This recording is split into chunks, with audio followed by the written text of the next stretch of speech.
Amém. Atos capítulo 9 diz: Saulo, respirando ainda ameaças e morte contra os discípulos do Senhor, dirigiu-se ao sumo sacerdote e lhe pediu cartas para as sinagogas de Damasco, a fim de que, caso achasse alguns que eram do caminho, assim homens como mulheres, os levasse presos para Jerusalém. Seguindo ele estrada fora, ao aproximar-se de Damasco, subitamente uma luz do céu brilhou ao seu redor, e caindo por terra ouviu uma voz que lhe dizia: Saulo, Saulo, por que me persegues? Ele perguntou: Quem és tu, Senhor? E a resposta foi: Eu sou Jesus, a quem tu persegues. Mas levanta-te e entra na cidade, onde te dirão o que te convém fazer. Os seus companheiros de viagem pararam emudecidos, ouvindo a voz, não vendo, contudo, ninguém. Então se levantou Saulo da terra e, abrindo os olhos, nada podia ver, e guiando-o pela mão, levaram-no para Damasco. Esteve 3 dias sem ver, durante os quais nada comeu nem bebeu. Amém. Podeis sentar. Irmão, tem uma particularidade que, lendo o texto hoje, me veio à memória. Aqui. Me veio à memória, não. Me veio um entendimento. Esta operação de Jesus foi por um povo, o seu povo. Mas não podemos dizer simplesmente pelo seu povo. Por quê? Porque Israel também era o seu povo.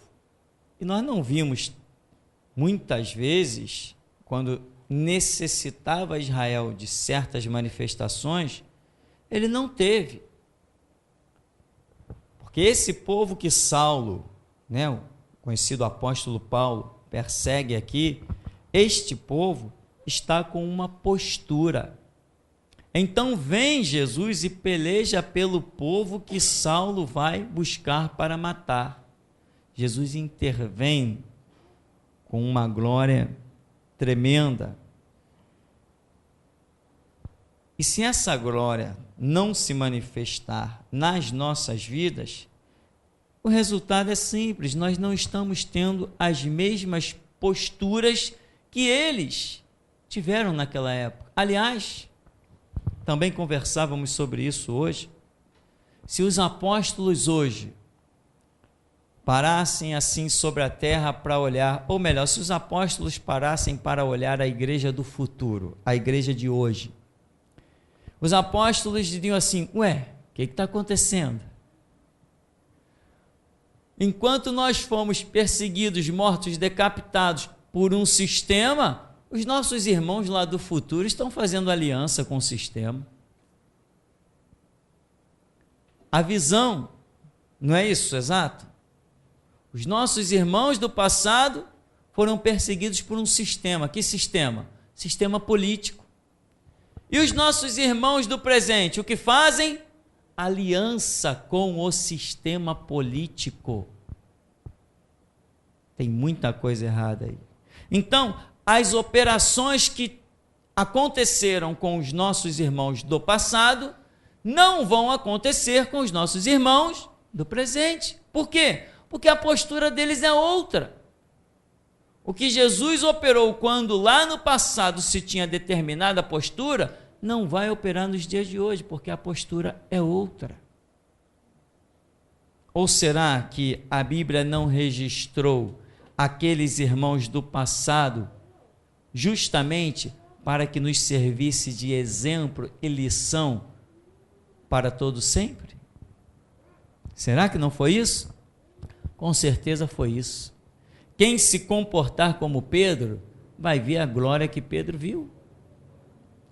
Quem se comportar como cada um daqueles irmãos vai viver o que nós chamamos de igreja primitiva, ou seja, a primeira igreja. Quem se comportar como eles vai continuar desfrutando do Deus deles. A igreja moderna não tem o mesmo Deus da igreja primitiva. Tem em nome, tem em pessoa, mas não tem em manifestação. Você quer o Deus de Paulo? O Deus de Paulo você tem. Mas as manifestações que foram direcionadas pela vida de Paulo, só se eu me comportar como Paulo. É o exemplo, a Bíblia está aí para servir de lição e exemplo. Aqui você vê que há uma intervenção de Jesus quando Paulo está perseguindo a igreja.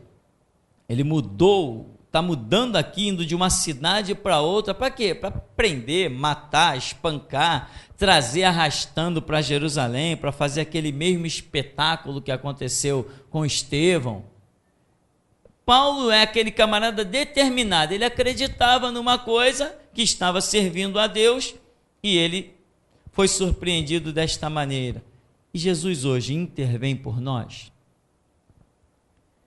Nós dizemos que Deus é o mesmo, ontem, hoje e eternamente. Então, se eu digo que Ele é o mesmo, como diz Hebreus 13:8, né? Diz que Jesus Cristo é o mesmo. Se Ele é o mesmo, Ele tem condição de fazer as mesmas coisas que Ele sempre fez. No mínimo estas. Mas se eu não estiver mais vendo as coisas que Ele fez no passado, se eu não estiver mais contemplando na minha vida, por que não estou contemplando? Qual o motivo de eu não estar contemplando? Se aqueles homens recebiam autoridade sobre o mal, tinham uma língua afiadíssima que ninguém podia contender com eles. Quando quiseram contender com Estevão, Estevão começou a deslanchar a Bíblia, Pentateuco, na cabeça daqueles judeus, que eles tapavam os ouvidos. A Bíblia diz que eles rangiam os dentes por não conseguir combater, resistir à sabedoria que estava sobre Estevão. Mas à toa? Não, tinha um comportamento. Tudo tem um porquê. Irmão, adianta nós chegarmos aqui e pregar: irmãos, Jesus, o Deus vivo mandou um anjo e matou 185 mil. Aí todo mundo, glória a Deus. Glória a Deus de quê? Se você não crê que ele faria mais isso. Se você não crê que ele faria hoje isso, se você não crê, que glória a Deus é essa? Não é glória a Deus nenhuma, é apenas emoção. Caramba, que Deus tremendo! Um anjo matou 185 mil. Pura emoção. Por quê? Porque se você não crê que ele faria a mesma coisa hoje, aqui e agora, não é fé, meu irmão, é emoção. A igreja está cheia de pessoas emocionadas. Viram até cambalhota? Dizem até que falam língua estranha, cá entre nós, é bem estranha mesmo. A igreja está assim, sabe, motivada emocionalmente. Irmão, tu vai prosperar, ô glória! Glória de quê? Se estão mentindo para você, dizer que tu vai prosperar porque você deu, não viu aí o cidadão aí que agora é deputado também? Ô fulano de tal, você deu o seu cartão de crédito, mas esqueceu da senha. Quem viu essa reportagem? Eita fé, vocês estão assistindo muito na TV, hein? Imagina, meu, o camarada pedindo a senha do cartão de crédito que alguém, sei lá, se deu de oferta ou se realmente deixou cair lá na hora da oferta. Imagina se um camarada tem que ter a senha do cartão de alguém. Tem lógica na cabeça de quem? Esses caras estão pregando: tu vai prosperar, dá 3 pulinhos, vira cambalhota, e o povo, ô glória! Glória de quê, meu irmão? Isso é só uma emoçãozinha, vai passar. São os pregadores de estação. Eu já ouço falar há muito tempo, tinha um pastor numa igreja que eu congreguei, que ele dizia assim: o Brasil está cheio de pregadores de estação, vai tudo passar. E ele estava certo, passou tudo. Passou tudo, os pregadores de estação. O camarada está num pique, ele prega 1 ano, 2 anos, 3 anos, acabou. Ninguém mais ouve falar nada, nada, nada. Irmão, um anjo matou 185 mil. O que adianta nós pregarmos isso se Deus não manda mais um anjo matar ninguém? Ou será que manda? Manda ou não manda? Se não manda, estamos mentindo quando pregamos. Deus tremendo por quê? Mandou um anjo e matou 185 mil, não tem mais esse poder ele, perdeu esse poder, ficou velho, perdeu a habilidade, está usando bengala. Deus não faz mais isso? Não faz se não tiver um rei para aclamar, né? Agora, se tiver um rei para aclamar, ele vai fazer de novo. Se tiver um rei para dizer assim, ninguém dá resposta ao inimigo aí não, eu vou lá consultar o Senhor, aí ele faz. Irmão, a igreja é um organismo vivo terrível, só que a igreja nunca, depois que saiu da era primitiva, depois dos 200 primeiros anos da era da igreja, depois que saiu da era daqueles primeiros lá, a igreja nunca mais soube o que é poder. Conheceu uma curazinha aqui, uma curazinha ali, uma profecia aqui, outra profecia ali, mas a glória da igreja primitiva, a igreja nunca mais viveu isso. Vou te dizer uma coisa, a glória da igreja primitiva é a proposta para os últimos dias. Assim diz o Espírito Santo. Aquela glória da igreja primitiva é a proposta para os últimos dias. E eu te pergunto, quem é que vai viver os últimos dias? Somos nós. O inimigo vai se levantar com todas as suas forças na tipologia do Império Romano. Aleluia, tem que ter alguém, irmão, para dizer, Senhor, aquele anjo. E ele diz assim, deixa comigo, já está a caminho. Aleluia, Deus. Irmão, agora, se não houver entendimento, não existe operação de Deus. O ir à igreja, ler Bíblia, orar, isso tudo pode se transformar em nada. Se eu te perguntar, você não conhece gente que lê Bíblia a beça? Você não conhece gente que ora a beça? Meu irmão, eu conheci, eu vou te contar uma coisa. Você sabe a experiência que eu te contei ainda há pouco, não sabe? Da família, etc. Eu conheci uma pessoa, que essa pessoa, às vezes você ligava para a casa dela, a mãe dela dizia assim, olha, ela agora não pode atender. Ela está orando. Está orando. Aí você já sabia que era 1 hora de oração. Podia ligar só daqui a 1 hora. E 3 vezes por dia tinha esse ritual. Aquela pessoa, aquela jovem, orava 3 vezes por dia. E tinha o horário sagrado dela ler a Bíblia. Você vai dizer assim, caramba, que coisa legal. Que grande lição, tá? Lia a Bíblia, era formada num tal de instituto, não sei o que, Iber, não sei se vocês conhecem essa sigla aí, Iber. Era diretora de várias coisas na igreja, comandava várias coisas, tinha essas orações 3 vezes por dia, estava sempre lendo a Bíblia, sempre pesquisando, ministrando várias coisas dentro da igreja. Estou falando do que eu conheci. Sabe quem é essa pessoa de quem eu estou falando? Filha da mulher, morando na mesma casa, aquela mulher que o diabo entrava à meia-noite, sacudia, tremia a casa toda, fazia todo mundo acordar desesperado, ninguém tinha autoridade contra o diabo. Ou você está pensando que só o ler a Bíblia é o bastante? Não é não, irmão. A Bíblia é um livro intrigante, diferente, complexo, complicado, sei lá o que a Bíblia é. Mas a Bíblia não é um livro comum. Você não, quando você lê um livro de matemática, de português, você leu e você aprendeu. A Bíblia não, você lê. Depois que você lê, é que ele poderá fazer efeito ou não. Quando você lê um livro de história, é automático, você está lendo e está fazendo efeito, você está absorvendo as informações. Informações que a gente não esquece nunca mais. 7 de setembro de 1822, às margens do rio Ipiranga, Dom Pedro I, montado no seu cavalo, gritou: independência ou morte. E você lê isso uma vez, você não esquece nunca mais, é automático. O quadrado, a soma dos quadrados dos catetos é igual ao quadrado da hipotenusa. E é matemática.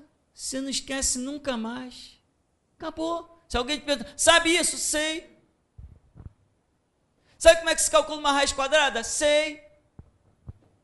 Automático.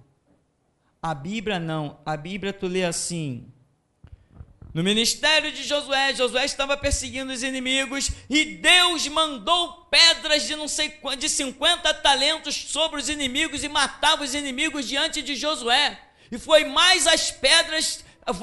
mais os que morreram das pedras que Deus mandou do que da espada de Josué e seus guerreiros. Isso não é automático. Isso ainda não fez efeito na sua vida. Depois que você lê, aí você vai decidir se vai assimilar ou não. Diferente de uma informação de química, física, matemática, biologia, português, geografia, é diferente. Você leu, tá, foi assim, o clima da região norte é o clima tal, beleza, acabou, já sei. Você está lendo um livro, a capital do Brasil é Brasília, Distrito Federal, beleza. Do Rio de Janeiro a Belo Horizonte são tantos quilômetros, são informações diretas, você não tem que processar nada, você leu e você aprendeu. Não é assim a Bíblia. A Bíblia é um livro espiritual, você não vai dominar a verdade lendo a Bíblia. Você vai dominar a verdade apostando a vida na Bíblia. É muito diferente, irmão, totalmente diferente. Vamos continuar pregando que Deus enviou um anjo e matou 185 mil de um exército? Mas ele não faz mais. Gideão, se o Senhor é conosco, o que é feito das maravilhas que nossos pais nos contaram? Caramba, ele conhecia as maravilhas, mas cadê elas na vida dele?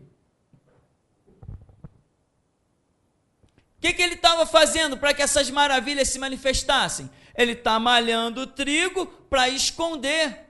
Se ele está malhando o trigo para esconder, meu irmão, ele tá com medo. Ele não está apostando a vida no Deus do Pentateuco, ele não está apostando a vida no Deus de Israel, nas maravilhas que ele conhecia.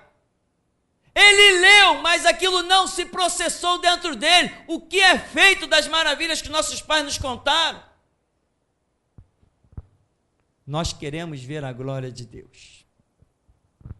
Temos que ler e temos que assimilar, apostar a vida. Está escrito assim, então é assim.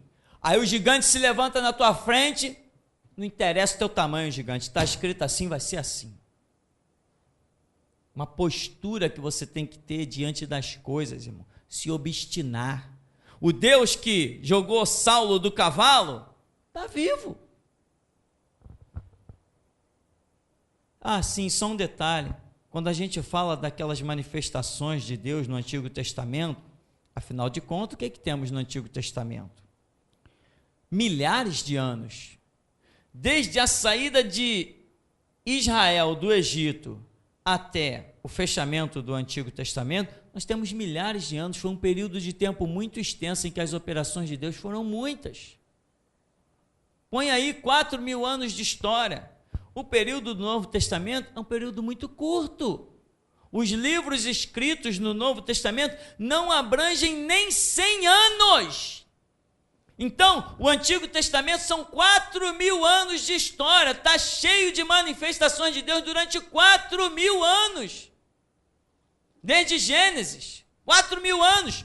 Mas o Novo Testamento são 100 anos. Apocalipse foi revelado no ano 95. São 100 anos só de história. Então, você pode acreditar que se o tempo fosse maior, com aqueles que creram, muito mais coisas nós veríamos. Mas só que João escreve dizendo assim: se tudo que Jesus fez fosse escrito em livros, eu cuido que nem todos os volumes do mundo caberiam. Mas estas coisas foram escritas para vós, e é o suficiente para que saibais que Jesus Cristo é o Senhor. Se você for um pouquinho mais à frente aqui, no capítulo 13 de Atos, no verso 4 diz: enviados, pois, pelo Espírito Santo, desceram a Seleucia, dali navegaram para Chipre, chegando a Salamina. Anunciavam a palavra de Deus nas sinagogas judaicas, tinham também João como auxiliar. Havendo atravessado toda a ilha até Pafos, encontraram um certo judeu mágico, falso profeta, de nome Bar-Jesus, o qual estava com o procônsul Sérgio Paulo, que era homem inteligente. Este, tendo chamado Barnabé e Saulo, diligenciava para ouvir a palavra de Deus, mas opunha-se-lhes Elimás, o mágico, porque assim se interpreta o seu nome, procurando afastar da fé o procônsul. Todavia Saulo, também chamado Paulo, cheio do Espírito Santo, fixando nele os olhos, disse: ó filho do diabo, cheio de todo o engano e de toda a malícia, inimigo de toda a justiça, não cessarás de perverter os retos caminhos do Senhor? Pois agora eis aí contra ti a mão do Senhor, e ficarás cego, não vendo o sol por algum tempo. No mesmo instante caiu sobre ele névoa e escuridade, e andando à roda procurava quem o guiasse pela mão. Então o procônsul, vendo o que sucedera, creu maravilhado com a doutrina do Senhor. Vamos pregar um negócio desse? Para quê, se Deus não faz mais isso? Vamos ficar vivendo de historinha? Eu pergunto, Deus faz ou não faz? Ele lá em Gênesis, ele disse: haja. Ele ainda tem esse poder? Ele consegue chamar à existência as coisas que não são, como se já fossem? Hoje, Jesus faria as mesmas coisas que fez lá no passado? Como, irmãos, afinal de contas, está o meu entendimento? Eu estou fazendo perguntas com caráter, não sei se irônico seria a palavra certa, perguntas para você pensar. Pregaremos coisas se acreditarmos que Jesus não faz mais? Porque quem operou desde o Antigo Testamento? Não é Jesus? Não é ele o Deus que apareceu a Moisés na sarça? Não está lá escrito o anjo do Senhor? Já não detectamos isso? Que na criação do mundo foi ele? E ainda João escreve, ele mesmo criou o mundo. João escreve no capítulo 1, o mundo foi feito por ele, veio para o que era seu e os seus não receberam. Esse Jesus que nós servimos é o Deus que se manifestou lá no Antigo Testamento, sendo enviado pelo Pai. E hoje o Espírito Santo está aí, o Espírito Santo, para nos fazer testificar dessas coisas gloriosas. Mas eu não vou mais pregar que Jesus ressuscita mortos se ele não ressuscita. Eu não vou mais pregar que ele cura se ele não cura. Eu não vou mais pregar que ele faz o paralítico andar, o coxo se levantar, se ele não faz. E eu pergunto, ele faz? Você crê que ele faz? E se um exército vier contra mim, o que farei da minha vida? Se o exército se acampar contra mim, como se acampou lá com Geazi e Eliseu, que Geazi ficou desesperado: meu Senhor, o que faremos? Se um exército se acampar contra mim, essa lição eu já aprendi, eu creio, ou Deus não faz mais aquilo. Deus não manda mais carruagens de fogo. Deus não manda mais anjos com espada desembainhada. Ah, se manda. Olha eles passeando aí. Agora eu creio, tu creres. É se tu creres que verás a glória de Deus. Ninguém vê a glória de Deus sem pagar o preço da fé. E fé, meu irmão, não é você olhar aqui e dizer, eu creio nisso que foi escrito. Crer no que foi escrito que ficou morto lá no passado. Não, é crer como se fosse hoje, acontecendo hoje, ou se vai acontecer amanhã. É assim que se crê. Senão você acha que você conseguirá realizar alguma coisa para Deus? O Estado não te deixará dar nenhum passo se tu não creres num Deus poderoso.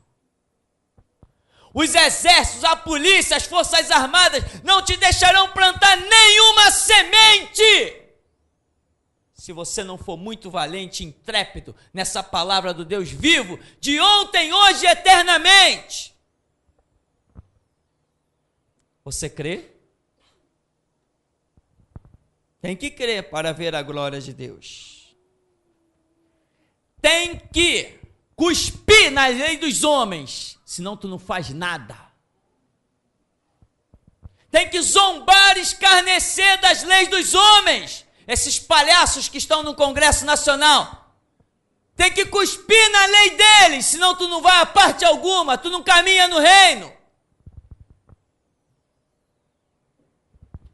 Tem que ser ousado, tem que encarar de peito aberto, fé em Deus. Não pode duvidar. Tem que ir adiante na estrada que Deus te traçou. Senão, meu irmão, você não vai a lugar nenhum.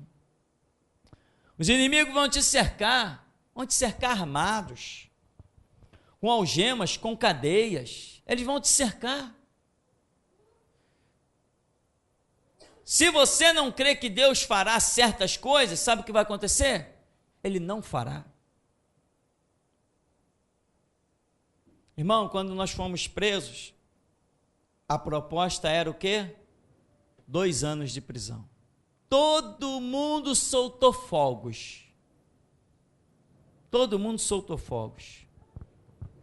Toda a vizinhança aí que nos ama tanto, vocês sabem como a vizinhança nos ama. Vocês sabem como eu sou amado nessa vizinhança. Vizinhança de católico para um lado, espírita para o outro. Vocês sabem como eu sou amado nessa vizinhança. Gente, soltou, tá vendo aí? Vai ficar 2 anos no Chilindró. E eu lá, dando aula de Bíblia lá dentro do presídio, dizendo para as pessoas assim, rapaz, daqui a pouco eu estou saindo daqui, hein? Aproveita para aprender enquanto eu estou aqui. Tem dúvida? Pode fazer pergunta. Se tu quer saber de Bíblia, aproveita enquanto eu estou aqui, tirando essas férias. Porque já eu estou saindo, aproveita. E eu disse isso para um moleque lá que pensava que era crente, arrogante, que disse que se converteu lá dentro da cadeia, querendo contender. Eu falei, rapaz, eu não vim aqui para aprender nada contigo, eu vim aqui para te ensinar.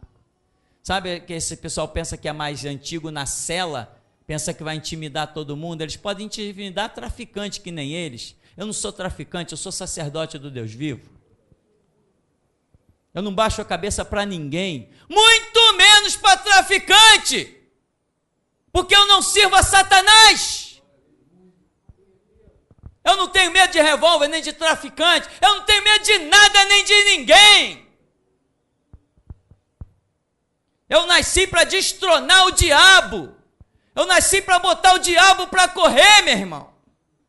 Eu nasci para fazer o diabo tremer dentro do terreiro quando eu passo na porta. Foi para isso que eu nasci. E eu dizia, enquanto estava todo mundo aí fora festejando, viu, 2 anos, e vai fechar a igreja. Imagina, as portas da igreja se chamam Jesus Cristo. Não é um homem que mantém a igreja aberta, é Cristo. E os infelizes achavam até que a igreja ia fechar. E eu dizendo lá, olha, aproveita, aprende. E Deus usou na nossa vida lá, gloriosamente. Gloriosamente. E nós saímos. Dos 2 anos resumidos a 18 dias, para podermos realizar com propriedade as obras, os vídeos que nós realizamos, vídeos que transtornam o mundo. Toda hora tem um vídeo nosso retirado, porque ninguém nos suporta. Nós temos uma espada tão afiada que ela atravessa tudo que é coração pecaminoso. Nós temos uma espada tão afiada que todo mundo que está em falta, o Espírito Santo está cravando, é do alto da cabeça à planta dos pés. Meu irmão, o teu Deus ainda encontra os teus adversários no meio do caminho e joga eles do cavalo. Mas se tu creres, se você é daqueles que foge, caramba, os inimigos vêm aí a cavalo. Se você é daqueles que foge e treme, você não tem Deus para te defender. Mas se você aprendeu as lições, e a lição diz, quando saíreis a peleja, você tem que sair a peleja, não tem que fugir, tem que sair a peleja. Quando saíres a peleja contra os teus inimigos e vires carro e cavalo, povo em maior número do que tu, deles não terás temor. Quem conhece a Deus não teme a inimigo.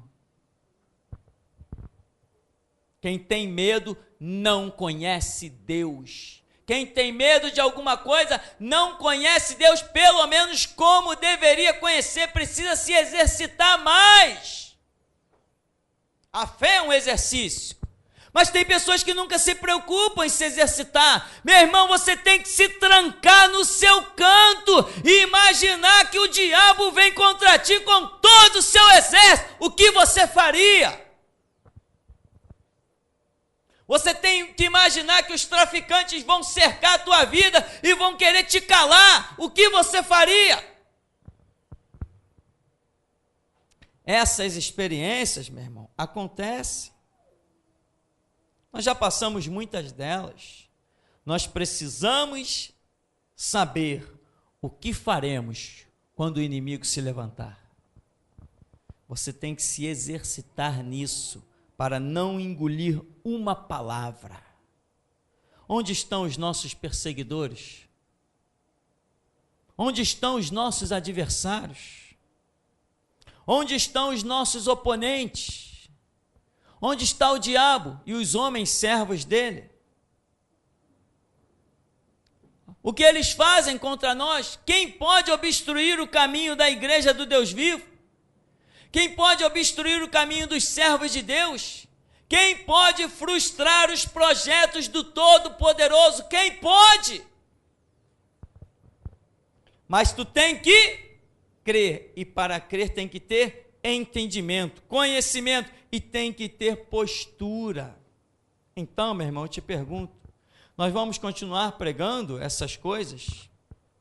Saulo disse para um homem, ó filho do diabo, olha a mão de Deus aí contra ti. E o homem ficou cego. Mas se Jesus não faz mais nada disso, vamos perder tempo de pregar isso? Ou será que ele faz? Irmão, esse ministério é um ministério para você realmente se tornar um cristão. Por isso que nós somos chamados por Deus de restauração, de o grito da meia-noite, o grito que desperta as igrejas. Quem é igreja está fracassado, está perdido aí nesse mundo da apostasia. Estão aí enganados com a teologia da prosperidade, a qual o seu Silas Malafaia está enganando multidões, o Mike Murdock, o cowboy lá, o Valdemiro Santiago, a Universal e tantas outras organizações estão aí enganando milhões com a falsa teologia da prosperidade, batendo palma para o diabo e o diabo batendo palma para eles. Uma raça de maçons no domínio da igreja. Irmão, deixa eu te dizer uma coisa, vou repetir aqui. Uma raça de maçons no domínio da igreja. A Maranata está dominada pela maçonaria, a presbiteriana, a metodista, os batistas, os assembleianos, até a Universal, que é um templo de Satanás já há muitos anos, a Mundial do Poder de Deus, tudo maçom. Eu te pergunto, o governador é maçom, o prefeito é maçom, o presidente é maçom, todo mundo é maçom, os líderes principais do exército, da marinha, da aeronáutica, é tudo maçom, e eu estou aqui, sou o único a incendiar o coração deles. Se você não tiver entendimento do que é fé, conhecimento desse Deus, você vai se calar. Você não vai ter coragem para falar. Quando o Espírito Santo colocar a palavra na tua garganta, tu vai engolir. Tem que se trancar lá no teu quarto até Deus falar, meu irmão. Nós não somos uma igreja, estamos muito acima disso. Se fôssemos apenas uma igreja, eu também teria um símbolo do compasso e do esquadro aqui na frente desse púlpito. Eu teria um anel, eu estaria assinando com 3 pontinhos. E se você não tiver entendimento, fé real, você não vai adiante. Se quando eu prego aqui, falo de traficante, falo de contraventor, falo de exército, falo de marinha, falo de aeronáutica, se você aí sente um calafrio, meu irmão, é porque você está muito longe do que é o chamado para esse ministério aqui. Sentiu o calafrio aí? Sentiu? Pois é, você não está preparado para esse ministério.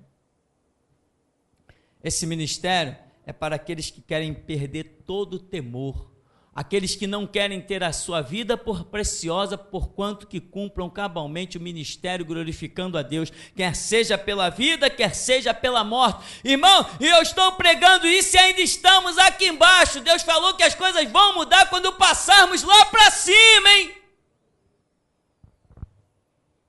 Vão ser coisas tão estonteantes que eu nem sei o que vai acontecer. Deus já mostrou perseguições a nível nacional.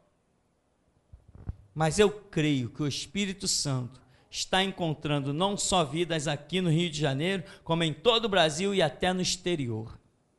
Eu creio que o Espírito de Deus vai suscitar aqueles com fome e sede de morrer por Jesus Cristo. E são esses que vão fazer a diferença e fechar a era da igreja. Deus não te chamou aqui para viver a tua vida, meu irmão. Deus não te chamou aqui para eu te enganar com uma música, meu irmão, nem com uma palavrinha, nem com um ânimozinho, nem dizer, calma, irmão, vai na tua força, você vai prosperar, o Senhor vai ser contigo. Você não foi chamado aqui para ser enganado, meu irmão.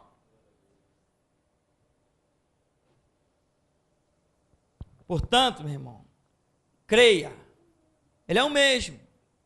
Agora, o fato de Deus ser o mesmo não significa que fará as mesmas coisas. Agora, você vê, uma operação sobrenatural no Novo Testamento, tempo de Cristo, operação sobrenatural aqui, intervindo com Saulo, depois usando Saulo, depois usando Pedro, matando Ananias e Safira. Deus é o mesmo, mas os pastores covardes e pilantras e sem vergonhas disseram que isso era coisa do passado é a vida deles. O Deus que nós servimos não é Deus do passado, é Deus do presente, é Deus de já. Agora, não basta você ler na Bíblia as coisas. Não basta você orar. E eu conheci gente que nenhum de nós conseguiria ganhar dessas pessoas em leitura e oração. Eu conheci gente assim, meu irmão. A próprio Tiago diz assim, não sejais tão somente ouvintes, mas praticantes da palavra. Tem que praticar. O entendimento tem que funcionar. Jesus Cristo disse, a um servo cabe ser igual ao seu Senhor. E o que foi o meu Senhor? Meu Senhor foi mártir. Se cabe ser igual a Ele, então eu tenho muito que aprender. Porque normalmente eu quero reter a minha vida, mas Ele quer que eu morra, entregue a minha vida.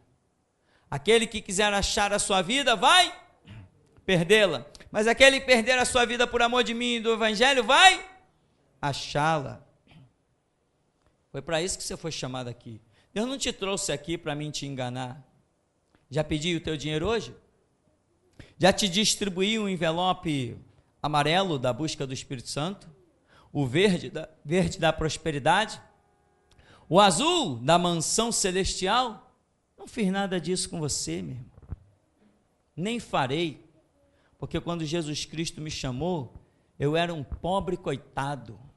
Mas Ele disse, eu te darei tudo, do melhor dessa terra. Hoje eu tenho carro, eu tenho casa. eu tenho dinheiro para dar uma voltinha ali, passear, ir no shopping, levar meus filhos. E nunca fiz campanha. Estamos fazendo uma obra de 4 andares, não rodei nenhum envelope até aqui. Por quê? Porque eu não tenho interesse no teu dinheiro. Eu não teria uma boa desculpa para estar pedindo aí, irmãos, abençoa aí com a oferta, dá aí a oferta, irmão, porque olha, a obra é cara. Olha, você sabe muito bem que a obra é cara. Ontem completamos 1 ano nesta obra. 1 ano! 12 de março, fizemos 1 ano. E eu nunca pedi nada a ninguém. Não usei a obra para nenhum pretexto. As nossas contas estão pagas. Ebenezer, até aqui nos ajudou o Senhor. Enquanto por aí, os camaradas, qualquer besteirinha que vai fazer, cai em cima do povo. Irmão, estamos gastando dinheiro. Eu fui numa igreja imensa, com 200 e poucos membros, uma tal de Nova Vida, 200 e poucos membros, só porque o infeliz estava fazendo uma caixa d'água. Ele passou 40 minutos pedindo dinheiro, porque estava fazendo uma caixa d'água. Quando ele saiu na porta que ele ia passando por mim, me deu uma vontade de dizer assim, você não passa de um mercenário, um ladrão, mas enfim, só fui ali para levar uma pessoa que me pediu, fui fazer um favor, mas tive que ter o disparate de ouvir aquilo lá, mas foi bom ouvir, para ver que realmente eu sou diferente, e eu gosto de ser diferente, não para ser melhor do que ninguém, mas para ser o melhor para o meu Deus. Eu gosto de dar o meu melhor para o meu Deus, não é ser melhor do que ninguém. E uma coisa eu tenho visto, que eu tenho dado o meu melhor para o meu Deus.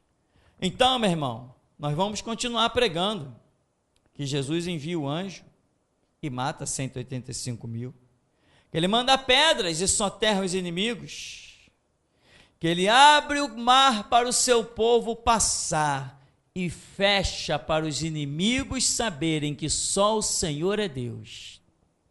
Ele dá alegria, ele enche do Espírito para nós, depois que conquistarmos as vitórias, declarar: só o Senhor é Deus.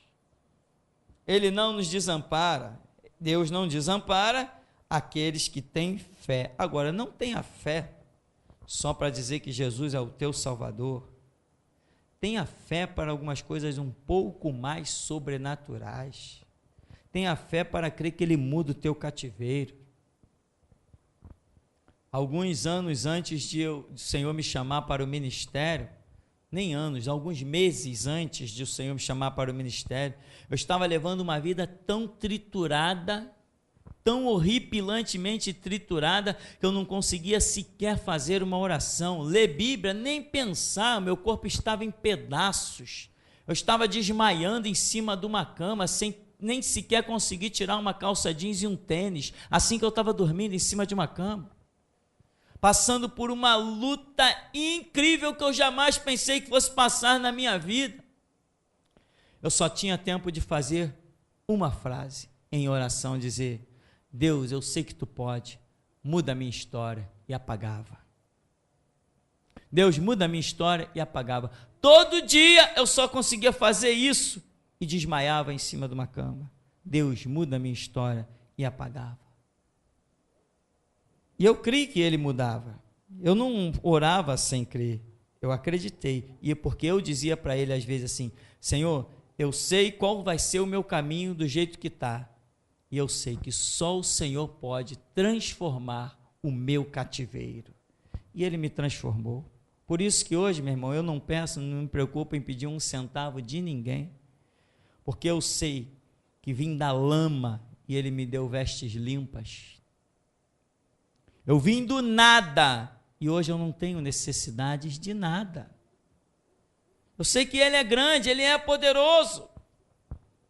Ele prova, Ele joga na fornalha, Ele joga na cova, mas Ele mesmo já disse: todo vale da sombra e da morte tem seu princípio, seu meio e seu fim. E se tu creres, verás a glória de Deus. Então, irmão, Deus é o mesmo, continua realizando as suas grandes obras. Agora, eu creio que Ele fez ou eu creio que Ele fará?